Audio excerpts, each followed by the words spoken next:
All right, good Sunday morning, everybody, and welcome to The Real Story. I'm Matt Caron. It wasn't long ago when COVID topped the headlines nearly every day. We've learned a lot about the disease and the steps to keep ourselves and our neighbors safe. But COVID isn't the only emerging public health threat. Joining me to talk all about it is Commissioner of the State Department of Public Health, Dr. Manish Juthani. Dr. Juthani, thanks so much for joining me. Appreciate it. Thanks for having me. All right, so let's get into it. You know, summer season ahead, people are certainly going to want to travel. The numbers that we're seeing would indicate that this most recent COVID wave possibly has peaked. So has it peaked, and sort of what would you recommend people deploy sort of their summer travel COVID attack plan? So here in the Northeast, we do seem to be coming down from our peak. It's slowly coming down, but it's in the right direction. But having said that, in other areas of the country, it is still going up, and the virus is moving its way across the country. So what I'd recommend to people as they embark on travel is certainly get vaccinated. If you have not yet, consider it. But getting boosted is really important because we know that vaccine immunity wanes over time. And bring the tools with you. Have hand sanitizer in the car, keep a mask with you if it makes you feel more comfortable, and certainly in certain areas where rates may be higher, it might be worth wearing. We'll get to vaccines in just a minute. I wanted to ask you, it seems as if the federal funding for COVID-19 has just about dried up. So how is this going to affect testing sites here in Connecticut? So we have 20 sites that are still active. As you know, we've had over 7 million test kits that have been and continue to be distributed through the state, mostly through schools. And our testing sites are still active because we do have state funding to be able to do that, and still are able to get some FEMA reimbursement as well. So for now, we are holding steady and will continue to respond as the needs of the state evolve. A lot of people are testing at home now. Not as many people going into a lab or a doctor's office to get that PCR test. Some still are, but you know, wastewater surveillance, I know, has been very important to sort of pick up that gap. So I heard that the state is cutting off funding to Yale and what they were doing there. So my question to you is why, and what are we doing on wastewater surveillance? We've been so fortunate that the federal government through the CDC has recognized the value of wastewater testing, and they developed their own contracts. And we have 11 different cities right now in Connecticut that are online with the CDC contractor, and we get data from that CDC contractor on a daily basis, actually, that is updated on the CDC's wastewater site. So it's actually more valuable than any one given city for us. New Haven is included in there, but we have many cities across the state that are enrolling in this process or already have enrolled, as 11 already have. Okay, let's talk about vaccines now that we alluded to earlier. Up until now, parents who've wanted to get their young kids vaccinated couldn't do that. As of this taping, the FDA and the CDC seem poised to authorize the mRNA shots for kids 6 months and up. Has the state ordered these specialized doses in advance, and how quickly can parents start vaccinating? Parents will be ready to have their children vaccinated as soon as the approvals are in place, because we've had multiple pre-orders throughout the state, thousands in fact, and we have up to 72% of children in their pediatrician's practices, their own pediatrician's practice, will be able to get this vaccine. Then we also have our yellow vans that DPH has employed to be able to go across the state to fill in the gaps for the remaining roughly 20% of kids who may not be able to get it in their own pediatrician's office, because we have another 8% of pediatricians' practices, getting to a total of 80% of pediatricians who are going to be able to give these vaccines to the youngest of children. So through that and DPH vans throughout the state, we are confident that we will be able to have vaccines for anyone who wants to vaccinate their child. It's been a couple of months now for kids 5 and up have been eligible to get vaccinated. Do we have any data on that? Are they doing that? So children are getting vaccinated. We've been in the roughly 50% mark, but we are continuing to get more children vaccinated every day in this age group. And as we get closer to the school year starting again, I have confidence that over time more and more parents will come on board, and especially as we go into the fall and winter, where we know that COVID has peaked over the last couple of years, and we can anticipate that it will again, that families will come on board to get their children vaccinated. All right, I want to move off COVID. We'll go on to a different topic if that's okay. As of this taping, there have been no recorded cases of monkeypox here in Connecticut, but we do know that it's all around us. In fact, was first discovered in the United States in our neighboring state of Massachusetts. So what is monkeypox? How concerned should people really be about it? So this is a virus that we've known about for some time. We do have ways to diagnose it, we have ways to treat it, and we have ways to get people vaccinated against it. That is the good news. We also know that the primary way that it is transmitted is with direct contact with a lesion. Although we have yet to identify a case as of right now in Connecticut, there is a strong likelihood, given that we've seen cases in states all around us, that we will in the coming days and weeks.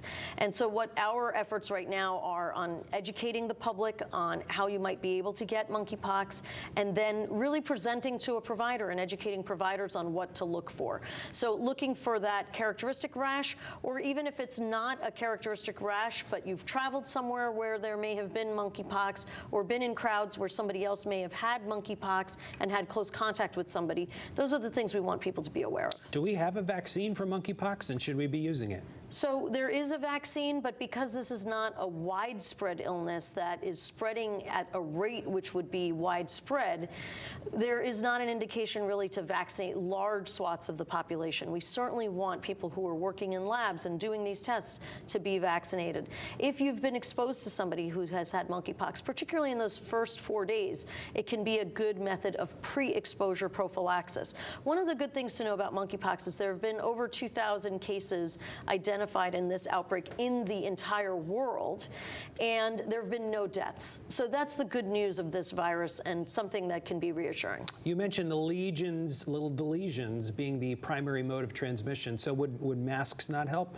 So respiratory transmission of this virus has been described in the past. We do not believe that is the primary mechanism by which it's being transmitted at this point in time. So we know for a number of respiratory viruses that masks are beneficial, but really what we want to be thinking about here is skin-to-skin contact or direct contact with the lesions is the primary source. We are learning more about the cases that are being identified in the United States. To date, at least from the CDC, we do not know of cases that have been transmitted through respiratory tract so far. All right, let's talk ticks. Right now, we are in the peak of tick bite season. Recently, the state just recorded a second case of the Powassan virus as of this taping. One of those cases was fatal.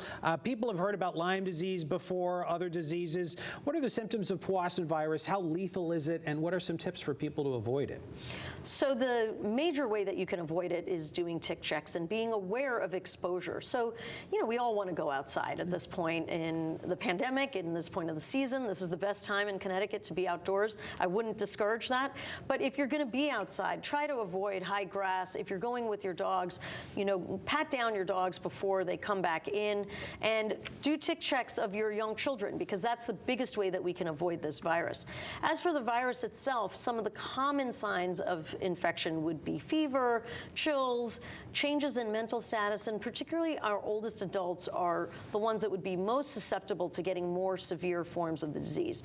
The death that we did unfortunately experience was in a woman in her 90s, and so those are the groups that are going to be most vulnerable to having more lethal forms of the disease. Okay.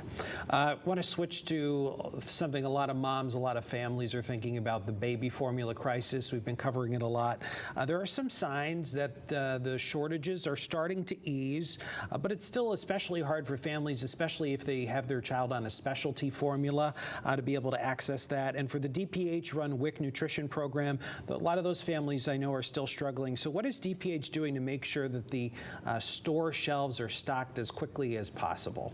So one of the first things that we did, we have a contract with Abbott, who is the company that had the contamination in the factory. Right. So of course that's what's been impacting WIC families in terms of Abbott. But one of the first things we did was applied for a waiver so that other formulas and other brands could be available to WIC families. So there are 90 plus other brands and formulas that are available to WIC families. That's the good news. Having said that, we still know that there was actually the beginnings of a shortage even before the problems with that one particular factory happened. So the good news is the Biden administration has had this Operation Fly formula with millions of new types of formula coming into the country. And what the WIC program has been doing is evaluating those formulas and bringing on formulas that potentially could be on the WIC formulary as well. So for example, Kendamil has been added to that group of formulas that WIC families will be able to have access to. And the program continues to evaluate other formulas that might be able to be added as well. Okay, yeah, I know that's important for a lot of families out there.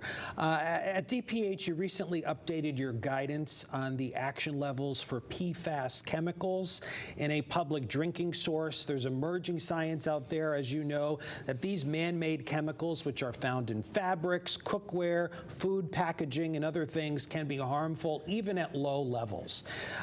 So what are you asking public water systems to do here, and would they need to comply with this guidance?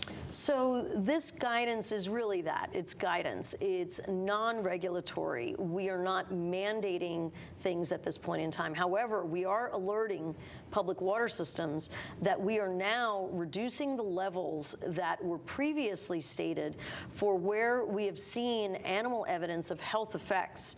And what we would like public water systems to do is to take those into account, inform their constituents and their public if there are levels that are higher than what we are recommending for safety, and to be able to take measures, maybe take offline a particular area where there could be higher levels of some of the PFAS contaminants in water. And this is the way that the public water systems can work with the public to be able to help ensure a safe water supply. If they don't do that, though, does DPH have any regulatory authority over them?